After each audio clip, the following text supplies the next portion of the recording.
Explain करने जा रहा हूं जिसका नाम है रोमांटिक किलर। और रोमांटिक किलर के पहले एपिसोड में हमें दिखाया जाता है कि एंड्रू होशिनो नाम की एक लड़की भी दिखाई जाती है जिसके हाथ में एक पार्सल होता है जो कि उसके नाम का होता है। और फिर वह अपने बारे में बताती है कि वह अपना सारा समय बॉयज के साथ बिता देती है गेम खेलने में, और उसको चॉकलेट बहुत ज्यादा पसंद होते हैं। और उसकी एक बिल्ली होती है जिससे वह बहुत ज्यादा प्यार करती है। रोमांस उसकी जिंदगी में बिल्कुल भी नहीं होता जब तक वह सुखासन से नहीं मिलती। और फिर अपना मेन स्टोरी स्टार्ट होता है जब होशिनो एक गेम खेलती है जिसका नाम है रोमांटिक थ्रिलर। और जब वह गेम खेल रही होती है वह गेम उसको उतना ज्यादा इंटरेस्टिंग नहीं लग रहा होता है और वह सोच रही होती है क्या मैंने सही गेम निकाल तो लिया है ना। और फिर तभी अचानक से वह देखती है कि जो टीवी है उसमें से एक कुछ निकल रहा होता है और वह निकलकर बोलता है मैं रियली विजिट हूँ और मैं तुम्हारे ड्रीम्स को ट्रू कर दूंगा। तभी जो होशिना होती है वह बोलती है एक विजिट, और वह बोलता है कि थोड़ा कॉम्प्लिकेटेड है तो इसलिए तुम यह पैराग्राफ पढ़ लो। और जो पैराग्राफ दिखाता है वह बहुत ज्यादा लंबा होता है और होशिना बोलती है कि इसको थोड़ा छोटा कर लो। और वह जो है उसका फोन जो होता है वह छोटा कर देता है और वह बोलती है यह लो आप पढ़ लो इसको। तभी रोशनी उसको बोलती है प्लीज इसको थोड़ा समरी में एक्सप्लेन करो। और फिर रेडी बोलता है कि हम लोग मैजिक वर्ल्ड से आया और हम लोग उन लोगों को हेल्प करते हैं जो कि रोमांस से पूरे नब होते हैं जैसे कि तुम। और अब मैं तुम्हारी हेल्प करूंगा तुमको रोमांस दिलाने में, और यह जो गेम है इसकी मदद से मैं तुम्हारी हेल्प कर सकता हूँ। और फिर तभी होशोनो बोलती है मुझे यह बकवास सा गेम नहीं खेलना। और फिर तभी दीदी बोलती है सोचो जब तुम किसी लड़के के साथ डेट कर रहे हो कि तब तुम्हारे दिल में काफी अलग अलग फीलिंग आएंगे, तो क्या तुम वह नहीं चाहती हो क्या। और ओशिनो बोलती है यह सब रियल लाइफ में होगा। वह बोलता है हाँ मैं तुम्हारे लाइफ में बहुत सारे हैंडसम लड़के भेजूंगा जिसको तुम इग्नोर नहीं कर पाओगी और तुमको प्यार करना पड़ेगा। और तभी ओशिनो जो होती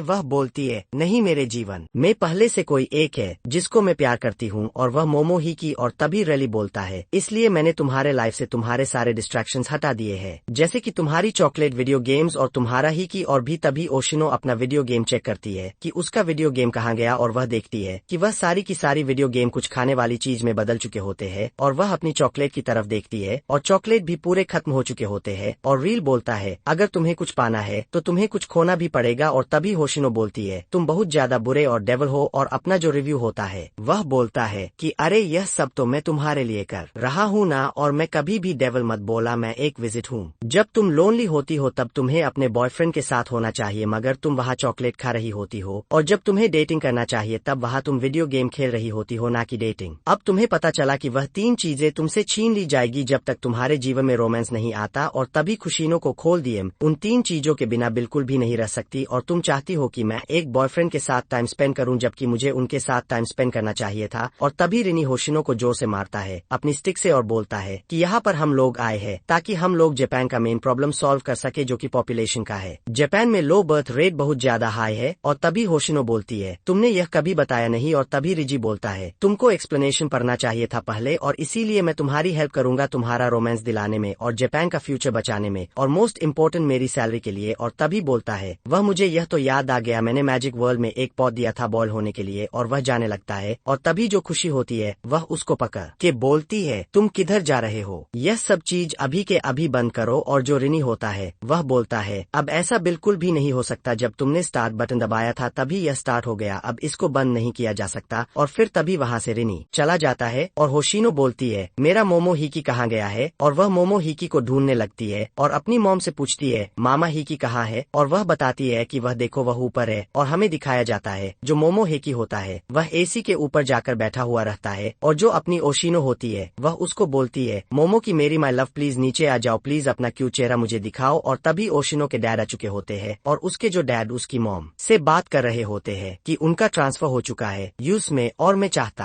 हूँ कि तुम मेरे साथ चलो। और होश को डैड उसको बोलते हैं कि तुमको यहीं पर रहना होगा, अब तुम बड़ी हो गई हो तो तुम अपना ख्याल खुद रख सकती हो, हम लोग बस 2-3 साल में वापस आ जाएंगे। और जो होशिना होती है वह बोलती है अरे यह सब क्या हो रहा है, मैं पागल हो जाऊंगी। और वह अपने मन में सोचती है कि जो डैड होते हैं वह तो खाली पोस्ट ऑफिस के लिए वर्क करते हैं तो उनका ट्रांसफर क्यों हो रहा है। और भी तभी हमें नेक्स्ट डे का सीन दिखाया जाता है जहाँ पर कि खुशी को डैड और मॉम दोनों के दोनों जा रहे होते हैं यूज के लिए। और जो खुशीन होती है वह भूत की तरह खड़ी रहती है। और तभी वहाँ पर रिनी आ जाती है और वह बोलती है यह सब मुझे करना पड़ा क्योंकि मुझे जल्द से जल्द तुम्हें तुम्हारे लाइफ में रोमांस चाहिए। और जो होशिन होती है वह उसको पकड़ती है और जोर से जमीन में पटकती है। और जो रिनी होता है वह दीवार पर टकराने लगता है। और फिर तभी होशिन और रिनी को बोलती है प्लीज मेरा मोमो हैशी वापस कर दो। और वह बोलता है नहीं अब यह पॉसिबल नहीं है। और तभी होशिनो चली जाती है उसका चॉकलेट लेने के लिए और जो भी दुकान में हो जाती है वहाँ से सारे के सारे चॉकलेट खत्म हो चुके होते हैं और वह देखती है कि कहीं पर भी उसको चॉकलेट नहीं मिल रहा होता है और वह एक स्टोर में बैठकर रोने लगती है और चिल्लाली होती है कि यह सब क्या हो रहा है। और तभी वह वहाँ पर डिसाइड करती है चाहे कुछ भी हो जाए, कितना भी हैंडसम गाय मेरे सामने आ जाए, मुझे उसके प्यार में नहीं पड़ना है। As simple as that. और जब तक मैं किसी के प्यार में नहीं पड़ूंगी तो जो रीरी है वह मुझसे बोर हो जाएगा और मुझको यहाँ से छोड़कर चला जाएगा। और फिर वह बोलती है तुमने यह रोमांटिक थ्रिलर नाम का गेम बनाया ना, मगर मैं ट्रांसफॉर्म होंगी एक रोमांटिक किलर में। और तभी होशिनो वहाँ से जाने लगती है और जैसे ही वह स्टोर का दरवाजा खोलती है तो एक लड़का होता है जिसके हाथ में फोन होता है और उसका फोन उस दरवाजे से टकराकर नीचे गिर जाता है और वो जो फोन होता है उसके फोन में क्रैक हो चुका था और वो चलाने लायक बिल्कुल भी नहीं होता। और तभी वहाँ पे जो हसीन होती है वो उससे माफी मांगती है और बोलती है प्लीज मुझे माफ करो तो मैं इसके लिए पैसे भर दूंगी। और जो वो लड़का हो तो वो बोलते कि कोई बात नहीं, इसमें मेरी भी गलती है, मैंने ध्यान नहीं दिया चलते वक्त। और जब वह यह सब बोल रहा होता है तब जो होशिनो होती है वह उसको ऐसा लगता है कि यह कितने स्वीट है और कितनी प्यार से बात कर रहा है मुझसे। और तभी वह वहाँ से चली जाती है और बोलती है थैंक्स। और वहीं पर हमें नेक्स्ट डे का सीन दिखाया जाता है जहाँ पर कि होशिनो अपने स्कूल जा रही होती है और रास्ते में वहीं पर रेडी आ जाता है और बोलते हैं कि चलो साथ में स्कूल जाते हैं। और वहीं पर जो होशिनो होती है वह भाग जाती है ताकि वह उससे पीछा छुड़ा सके। और फिर तभी हमें सबवे का सीन दिखाया जाता है जहाँ पर कि होशिनो जा रही होती है और उसके सामने रिनी होता है और होशिनो उसको बोलती है कि तुम मेरा पीछा क्यों कर रही हो। और वह बोलता है चिंता मत करो, कोई भी मुझे देख नहीं सकता। और फिर होशिनो बोलती है अगर वह तुमसे बात कर रही होंगे तो सब लोग मुझे समझेंगे कि मैं पागल हूँ। और होशिनो रियली बोलता है कि कोई बात नहीं, जब भी तुम मुझसे बात करोगी तब सबको ऐसा लगेगा कि तुम एकदम नॉर्मली चल रही हो। और फिर तभी जो रीडी होता है वह होशिनो के घुटने पर जोर से वह स्टिक मारता है और फिर तभी वह वहाँ गिर जाती है और जो कल टकराया था वह वाला लड़का आ जाता है उसके सामने जिसका नाम साकुसा होता है। और फिर तभी जो होशिनो होती है वह देखती है साकुसा ने भी स्कूल ड्रेस पहना हुआ रहता है और वह अपने मन में सोचती है क्या यह मेरे ही स्कूल में है क्या। और फिर तभी वह अपने मन में बोलती है यह पक्का का काम होगा। और फिर तभी हमें थोड़ी देर बाद का सीन दिखाया जाता है जहाँ पर कि साकुसा सीढ़ियों से नीचे उतर रहा होता है और तभी वहाँ पर एक लड़की आ जाती है और उसको अपना एक लेटर देती है और अपना लव कन्फेशन करती है। मगर जो साकुसा होता है वह बोलता है नो थैंक्स, मुझे चाहिए नहीं चाहिए। और उसके बगल में जो उसका दोस्त होता है वह उससे माफी मांग के चला जाता है। और फिर तभी साकुसा एक जगह खड़ा रहता है और उसके बगल में एक लड़की आ जाती है और वह बोलती है मैंने यहाँ सब कुछ देखा, आजकल लेटर ही कौन देता है। और उसके बगल में जो दोस्त होता है वह बोलता है अगर मुझे लेटर मिलता तो मैं पूरा फ्लैट हो चुका होता अभी तक में। और फिर वह अब साकू बोलता है कि कम से कम तुमको वह लेटर ले तो लेना चाहिए। और साकुसा बोलता है मुझे ऐसा नहीं चाहिए कि कोई मेरे बारे में रॉन्ग आइडिया रखे। और यह सब जो चीज है अपनी होशिनो देख रही होती है और वह बोल रही होती है यह कुछ ज्यादा पॉपुलर है, इसलिए इसके अंदर बहुत ज्यादा घमंड है, मैं कभी भी नहीं चाहूंगी कि मैं इसके साथ डेट करूं या इसके प्यार नहीं गिरी हूं। और फिर तभी जो वह लड़की होती है जो साकू साहब के बगल में खड़ी रहती है वह बोलती है मैंने तुमको कल टेक्स्ट किया था मगर तुमने रिप्लाई नहीं किया। तो साकुसा बोलता है मेरा जो फोन है वह टूट गया है। और तभी जो अपनी खुशीन होती है उसको याद आता है कि कैसे उसका जो फोन है वह टूट गया था। और फिर तभी साकुसा का दोस्त बोलता है कि क्या तुम्हारे पास उसका इंश्योरेंस है। तो वह बोलता है नहीं, मैं वह कुछ ज्यादा ही सस्ता फोन है, मुझे नहीं चाहिए। और फिर तभी हमें स्कूल का सीन दिखाया था जहाँ पर कि लंच ब्रेक हुआ रहता है और आपने जो होशिनो होती है वह अपने दोस्त के साथ लाइन में खड़ी रहती है और वह लोग बात कर रहे थे कि उनके पेरेंट्स का कैसे ट्रांसफर हो गया और उसी लिए वह आज लंच नहीं लाई है। और तभी होशिनो और साकुसा दोनों एक ही लंच ऑर्डर करते हैं और वहीं पर होशिनो थोड़ी गुस्सा हो जाती है और फिर हमें दिखाया जाता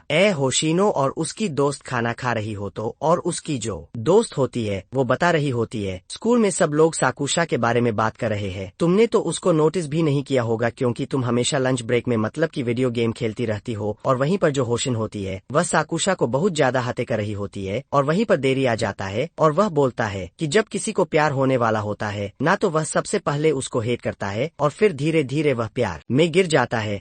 यह ऐसे ही चलता हुआ आता है हमेशा से। और फिर तभी वह लड़की बोलती है सुखासन क्या मैं तुम्हारी बगल में बैठ सकती हूँ। और वह उसे पूछने लगती है कि क्या तुम अकेले रहते हो, क्या तुम अपना एड्रेस दे सकते हो ताकि हम लोग हैंग आउट कर सके। और वहीं जो होशिनी होती है वह अपना कान बंद करके सोच रहे थे मुझे उसका घर का एड्रेस नहीं चाहिए और वह अपना कान बंद कर रही होती है। और फिर तभी सीन कट होता है और हमें घर का सीन दिखाया जाता है जहाँ पर कि होशिनो पूरा बो हो रही होती है और वह बोल रही होती है लोग कैसे बिना गेम खेले रह सकते हैं और मेरे पास ना तो चॉकलेट है और ना ही मोमो हिचकी है। और तभी होशिनो को भूख लग जाती और वह सोचती है कि चलो अब खाना बनाने का टाइम हो गया है। और वह जैसे ही खाना बनाने के लिए जा ही रही होती है तभी रास्ते में उसको एक कॉकरोच दिखता है उसको देखकर चिल्ला पड़ती है और तभी उसको केक से रिप्लेस कर दिया जाता है, क्योंकि जो कॉकरोच थे वह कुछ ज्यादा ही अगली होते और लोगों को पसंद नहीं होते, इसलिए उसको केक से रिप्लेस कर दिया जाता है। और फिर तभी जो अपनी ओशो होती है वह उसे कॉकरोच को देखकर बहुत ज्यादा डर जाती है और इधर उधर भागने लगती है। और तभी वह सोचती है अगर उसकी मॉम होती तो उस कॉकरोच को बड़ी आराम से भगा देती। और फिर तभी वह अपनी थोड़ा हिम्मत करके उस कॉकरोच को मारने के लिए स्प्रे ले आती है और जैसे ही वह स्प्रे दबाती है वह जो कैन होता है पूरा खाली होता है और उससे कुछ भी नहीं निकलता है और वह कैन फेंकती है और कॉकरोच के ऊपर से वह कैन निकल जाता है। और तभी वह जो कॉकरोच होता है वह मशीनों की तरफ कूद जाता है और फिर हमें दिखाया जाता है अपनी जो हसीन होती है वह बाहर आ जाती है और फिर हमें दिखाया जाता है वह पार्क में बैठी हुई रहती है और वह अपने मन में सोच रही होती है मैं इतनी जल्दी आई कि मैंने 2 दूसरे जूते पहन लिए, मैं अभी घर नहीं जा सकी मगर मुझे बहुत ज्यादा भूख लगी है। और तभी वह अपनी मॉम को याद करती है वह और रोने लगती है और तभी वहाँ पर बारिश होने लगता है और फिर अपनी जो खुशीन होती है पार्क में जाके जो बच्चों का खेलने वाला झूला होता है उसके नीचे जाके बैठ जाती है ताकि वो बारिश से बचे। और तभी वहाँ पे सकुसा आ जाता है और फिर तभी हमें अपना रेली दिखाया जाता है जो कि बोल रहा होता है कि अब तुम लोग मेरे ट्रिक में फंस चुके हो, अब तुमको जानना है कि ये जो एंडिंग है इसका एंडिंग क्या होगा ए ना। और फिर यहीं पे दोस्तों रोमांटिक किलर का एपिसोड नंबर 1 खत्म हो जाता है। और दोस्तों ये एपिसोड आपको कैसा लगा प्लीज कमेंट सेक्शन में जरूर बताना और मैं आपको मिलूंगा अगले वीडियो में।